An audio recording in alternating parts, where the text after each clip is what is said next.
Recientemente, como has comentado, ha surgido el modelo de Senior Cohousing.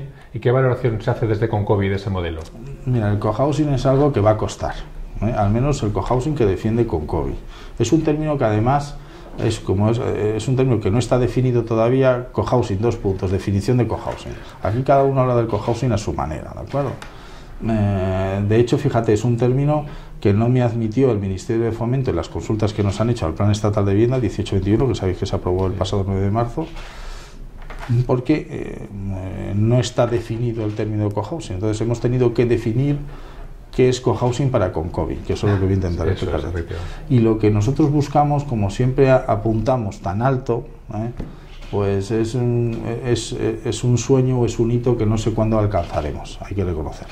Pero desde luego es algo que llama la atención, es muy llamativo. Me lo ha comprado la idea, me la ha comprado el BEI, el Banco Europeo de Inversiones, en Ámsterdam, en Bruselas, en Luxemburgo, en Ginebra, donde he ido hablando de todo esto, y es un concepto que la Unión Europea y el Parlamento Europeo le gusta.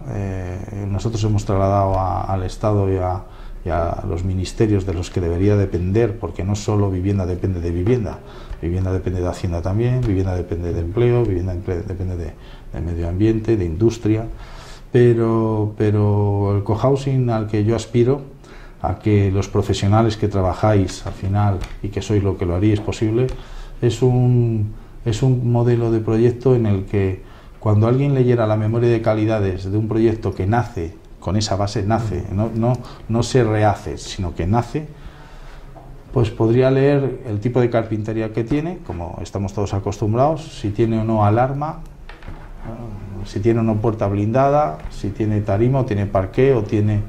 Pero a mí me gustaría que pudierais leer que también en esa promoción en la que estáis interesados en incorporaros, vamos a evitar poner 200 coches en las carreteras. Y tú dirás, claro, ¿y qué tiene que ver la vivienda con el automóvil, ¿no? O con los coches? Este hombre desvaría un poco. Entonces, yo lo que planteo es un modelo cooperativo en el que una cooperativa de segundo grado es una cooperativa de cooperativas. La cooperativa de primer grado es la autopromotora del edificio que es una fábrica de generar desperdicios, de consumir energía, de fábrica de personas, fábrica de familias, fábrica de movimiento, de consumo en un barrio, pero también de generación de muchísima riqueza y muchísima posibilidad. Entonces, somos los auténticos fabricantes de oportunidad, porque donde hay gente hay movimiento y hay oportunidad. Pero también hay oportunidad de hacerlo bien y oportunidad de hacerlo mal. Entonces yo me gustaría que una promoción de 150 viviendas en las que todos los días vamos a poner 200 coches a las 8 de la mañana o 9 de la mañana en la carretera, pues que se pusiera solo un autobús y que esa cooperativa de transporte fuera inherente a la cooperativa de viviendas. Yo tengo 4 hijos y yo me las he visto canutas cada vez que he salido de casa. Mi mujer trabaja, es procuradora, y cada vez que nos vamos los dos a trabajar, imagínate, ya van siendo más mayorcitos, pero lo que ha sido colocar a 4 niños, y lo de colocar, claro, sí. Además con las máximas garantías, ¿no? Buscas a tu guardería, ¿por qué no podemos tener en nuestro edificio nuestra propia guardería? Tú haces una promoción, como tengo yo ahora mismo, tutelando en Cañaveral más de 3.000 viviendas. ¿Cuántos niños van a ir ahí? ¿Cuántos coches vamos a poner en la carretera, en esa salida, en esa glorieta del Cañaveral, en la M40, en la M50? Una barbaridad. Claro. ¿Por qué no se puede hacer un servicio de restauración para toda esa gente que va a ir allí y que además que cuando llegues sepas que tú tienes un menú especial porque eres diabético o no tienes ciertas intolerancias? ¿Por qué no se puede hacer? Estas cosas que tienen mucho que decir los arquitectos, los jurídicos que trabajan para nosotros y para esos procesos cooperativos, son las que quiero impulsar, ¿no? Yo leer en una memoria de calidades que aparte de tener una buena estructura voy a tener una magnífica carpintería y que me voy a olvidar de lavar una sola sábana más, pues para mí sería fabuloso de poderlo leer. ¿Por qué tenemos que hacer una lavadora o tener una instalación de lavadora en cada casa? ¿Por qué no podemos tener nuestra propia lavandería, que es nuestra cooperativa y son nuestros trabajadores? Entonces, todo ese concepto que encima, si lo llevo a más, un socio cooperativista puede ser autopromotor e impulsor de la iniciativa, porque es el que autopromueve el proyecto inmobiliario, puede ser el consumidor de su propia energía, porque voy a hacer una cooperativa de consumo de energía, ¿por qué no? Y soy el consumidor de mi propia energía. Voy a hacer una cooperativa de tratamiento de residuos, en el que voy a ser, además, el trabajador de esa cooperativa, porque además me va a ofrecer mi puesto de trabajo. Ese círculo se puede hacer. Tratar de cerrar el círculo, claro. Un cooperativista puede ser las tres cosas: el promotor, el consumidor y el cooperativista asociado a la cooperativa de trabajo que desarrolla esos ejercicios. Pues yo creo que eso no es una falacia ni es una utopía, es un proyectazo. Es un plan muy ambicioso, pero que suena muy bien, desde luego. Y suena bien cuando se hace en modelo cohousing y sobre todo cuando las administraciones públicas tienen claro que lo de subastar el bien público, que es de todos, ya no está tan bien visto.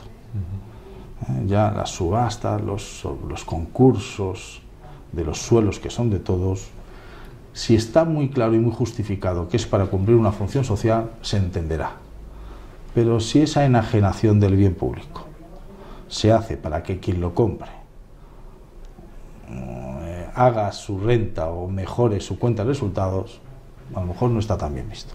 Es decir, que si las administraciones, que ya se está imponiendo y que ya poco a poco se van dando cuenta, les ayudamos desde el sector privado, pero desde el sector privado no lucrativo, es decir, desde las sociedades sin ánimo de lucro, a cumplir con el artículo 47 de la Constitución, estoy completamente seguro de que ahí tendremos un nicho de trabajo y unas posibilidades tremendas a través del derecho de superficie y cesión de uso. Y el cohousing, abaratando evidentemente la partida del coste del suelo que supone la cesión o el derecho de superficie sobre el que se actúa, pues yo creo que los números encajan perfectamente. Se puede hacer. Como digo, me está pareciendo muy interesante. Yo creo que se abren muchos abanicos en los que podemos desarrollar y colaborar juntos, seguro. En el nuevo plan de vivienda que has comentado que se ha aprobado recientemente, ¿cuál es el papel que tiene Concovi o que ha desarrollado Concovi dentro del plan de vivienda? Bueno, pues imagínate, el que conozca el plan estatal 1316, solo con una simple lectura del nuevo texto, lo primero que va a notar es la intervención de Concovi. Y lo segundo que va a notar es bueno, pues lo sensibles que han sido los redactores de ese plan, y aprovecho además para darle las gracias a Antonio Aguilar, a don Fernando Nassar, aunque ya no esté en el ministerio, a Ángela de la Cruz, a Anselmo Menéndez, sobre todo, que ha sido pues el gran redactor y diseñador de este plan estatal. Detectarán la sensibilidad que ha tenido el Ministerio de Fomento y, por supuesto, aunque muy recientemente que he tenido menos trato con él, con Íñigo de la Serna, para tener en cuenta a las sociedades cooperativas.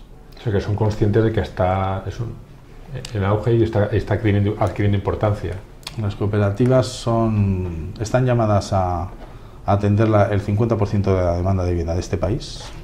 Esto ya no son ciclos de crisis que todos hemos vivido.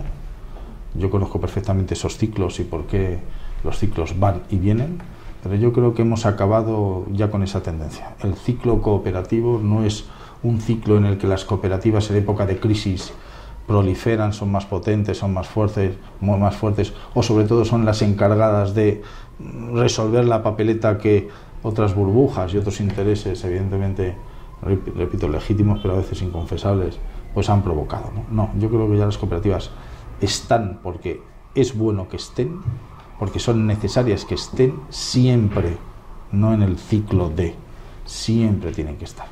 Y sobre todo cuando vamos a un mercado en el que todo el mundo está de acuerdo a que tenemos que ayudar a que la economía social impulse la economía de un país. No que sea el sustento fundamental, yo no estoy diciendo eso evidentemente, pero yo creo que las cooperativas son como mínimo la plataforma de base en la que se debería sustentar para que luego todo lo demás pueda fluctuar hacia donde quieras, pero la base ya la tengo. Entonces, llámalo base económica, base cultural, base financiera, base, no lo sé. pero desde luego yo creo que las sociedades cooperativas están llamadas a liderar económica y financieramente procesos en los que son necesarios que estén.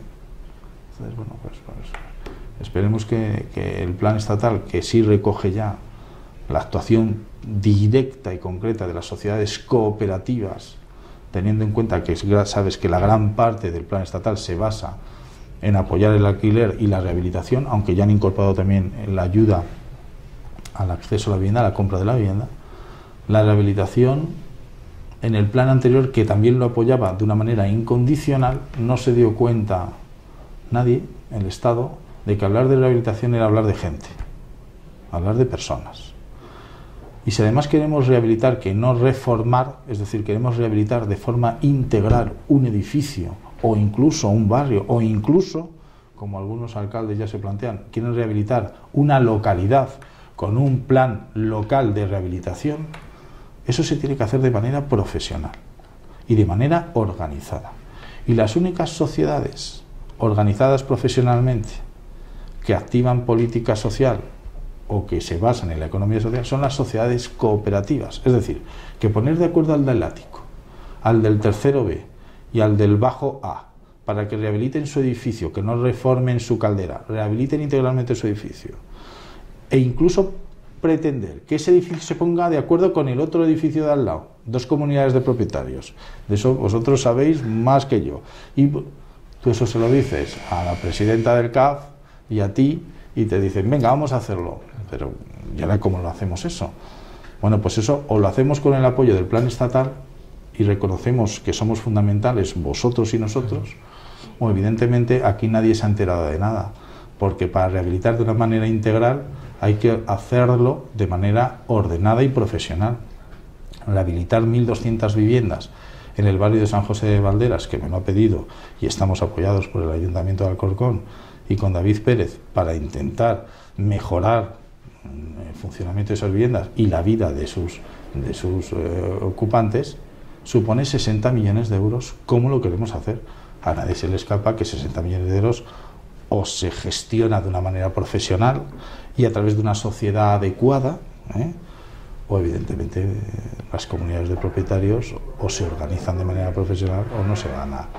Eso es fundamental que se recoja tal cual en el plan estatal. Y en el plan estatal de vivienda 18-21 el Ministerio ha tenido bien atender y entender que eso es así. Entonces lo primero que vais a detectar es que ya las sociedades cooperativas de rehabilitación íntimamente ligadas, obligatoriamente ligadas a las comunidades de propietarios que vosotros administráis, estamos en el buen camino. Es un logro importante que se ha conseguido entonces. Totalmente. Dentro del mundo del cooperativismo, y como has dicho, sobre todo en la rehabilitación, ¿cuál es el papel que podemos desarrollar los administradores de fincas colegiados, como enfocado, como bien has dicho y has planteado tú, sobre todo en las cooperativas de rehabilitación? Los administradores de fincas y las cooperativas de vivienda y los gestores de cooperativas de vivienda y los profesionales de las cooperativas de viviendas que trabajan para cumplir ese objeto social, esa función de las cooperativas, estamos obligados a entendernos, que encima nos entendemos bien, gracias a Dios, pero es que es fundamental que en el proceso en el que, porque vosotros de alguna manera venís después que nosotros, claro, nosotros arrancamos con la iniciativa del proyecto inmobiliario, vosotros no gestionáis promoción inmobiliaria, gestionáis el inmueble, una vez terminado, una vez entregado, para que eso se mantenga, no se caiga, no se pudra, no se destruya, y además pues se haga un uso debido y adecuado del edificio, evidentemente. Claro, si no estamos de acuerdo en que la tendencia de la cooperativa, de la nueva cooperativa, es toda la que hemos hablado, pero sobre todo en materia de rehabilitación, tenemos que intentar que desde la ley de cooperativas podamos de alguna manera compaginar la ley de propiedad horizontal para que demos confortabilidad a los bancos que tienen que financiarnos, a las compañías de seguros que tienen que asegurarnos y sobre todo a las administraciones locales que tienen que apoyarnos, pues evidentemente pues sería un auténtico desperdicio. La función del administrador de fincas, fundamental. O sea, el administrador de fincas, nosotros, cada promoción que entregamos, llamamos a un administrador de fincas para que a partir de ahora yo me voy y tú te ocupas de ella. Eso es así. Es la continuidad. Claro. Yo lo que propongo al administrador de fincas es, ayúdame a gestionar una finca que te entrego, porque nosotros jamás damos continuidad al proceso del que te hablaba en cohousing, y lo vamos a dar. Es decir, la gestora profesional que motiva e impulsa el servicio gerencial para promover la fase de vivienda termina cuando se cumple el objeto social, cuando se ha entregado la vivienda. Yo lo que digo es, no cumplamos el objeto social todavía, mantengámoslo durante 10 años, 20, toda la vida, pero dando esos servicios que podríamos dar a través del cohousing. ¿Quién lo va a administrar? El administrador de fincas. Necesitamos llevarnos bien con él, necesitamos llegar a esos acuerdos y que entiendan que es mucho más bonito e interesante administrar una finca de este tipo que del otro, ¿no? Y evidentemente yo creo que profesionalmente todas las capacidades y los conocimientos que acumula el administrador de fincas y vuestro colegio pues lo garantizaría, ¿no? Es decir, nosotros no podríamos hacer algo en el que luego no tuviéramos el nicho o el apoyo vuestro para decir, ¿y ahora esto? Yo lo he hecho, ahora a ver quién lo hace, a ver quién se... No, es que lo hacemos porque sabemos que vosotros estáis ahí y nos vais a apoyar. Pero es que en la rehabilitación es todavía mucho más importante vuestra función. La rehabilitación es una finca que ya administras, una finca de la que tú sabes cuáles son los retornos o el mal funcionamiento o el que podría ser mucho mejor funcionamiento en la operación o fase, y que gracias a tu aportación y a tu colaboración podemos juntos gestionar el proceso rehabilitador.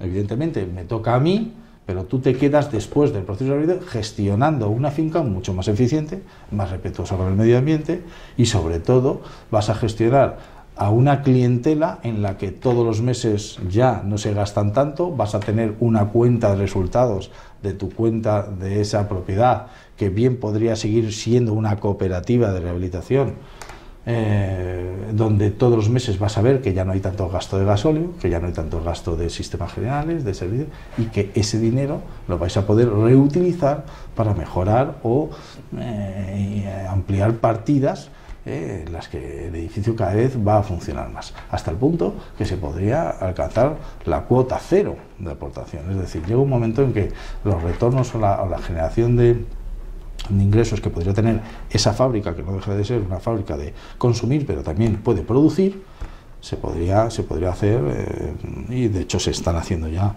proyectos muy bonitos en los que creo que lo único que hace falta es un poco de impulso y difusión, y en eso también hay que reconocer que vosotros nos habéis ayudado siempre, ¿no? Pues está claro que nos necesitamos, somos útiles y además estamos en buena sintonía, como se está viendo. Sí, sí. Y por último, ya y bajando al tema, un tema personal, si me permites, ¿qué significado tiene para ti vivir en una vivienda social fomentada por una cooperativa?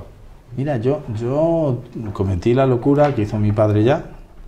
Mi padre gestionaba, cuando antes no existían las gestoras de cooperativas, eran los presidentes honoríficos. Mi padre hizo miles de viviendas con la cooperativa Roncali. Antes también el concepto era diferente, una cooperativa era la misma cooperativa y hacía muchísimas fases, tipo Vitra, ¿no? Sí. Eso ya ha desaparecido. Una cooperativa nace y muere con el proyecto. Propongo que no muera, pero nace y muere con el proyecto. Mi padre gestionó muchísimas cooperativas, todas bajo la cobertura o la marca Roncali, y esas cooperativas pues ahí siguen, ahí están, dio solución habitacional a miles de familias, y él se quedó con una de ellas. Él fue un socio más y cometió la locura de vivir entre sus cooperativistas. Lo normal en un profesional que gestiona cooperativas es vivir en la otra punta, o incluso que no sepan ni dónde vive, ¿sabes? Entonces, bueno, eso puede ser lo más juicioso, porque a la gente a veces este trabajo es un poco ingrato, hay que reconocerlo, y desagradecido, pero bueno, eso también va en el sueldo, ¿no? Entonces yo decidí pues hacerlo como mi padre, y en una promoción de 185 viviendas que hicimos en un pueblo de Madrid, pues me quedé con una casa ahí en medio de todo, en medio de todos estos señores, de esta familia, y estoy encantado, ¿sabes? Entonces, cuando uno hace las cosas bien, evidentemente no todo el mundo te lo agradece como tú quieres, y no hablo de un jamón, ni hablo de pues un pulgar para arriba, claro. Pues eso está ahí y no pasa nada, pero es muy bonito.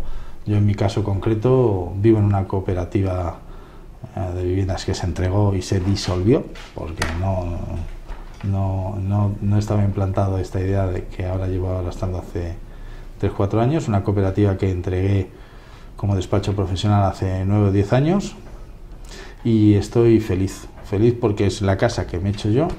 Estoy feliz de que todos mis vecinos hayan podido decidir cómo querían su casa, porque yo pregunto y escucho. El proyecto no va antes que la demanda, el proyecto lo diseña la cooperativa, así tiene que ser, no hablo de las mías, así tiene que ser por concepto. Y estoy encantado, es una experiencia muy bonita en la que espero jubilarme en esa casa con esos vecinos y con esa gente. Así que muy bonito. Pues nada más, muchas gracias otra vez por recibirnos, enhorabuena por la pasión que le pones y mucho futuro al cooperativismo. Sí, muchísimas gracias. Y gracias a vosotros, desearos lo mejor también al Colegio de Administradores de Fincas, con el que tengo una magnífica relación contigo y con tu presi, con Manuela, y con todos vosotros, con el sector, animarles a que aunemos esfuerzos y ideas y que el año 2018 pues sea mucho más próspero y seamos más protagonistas que en el 2017. Pues muchísimas gracias.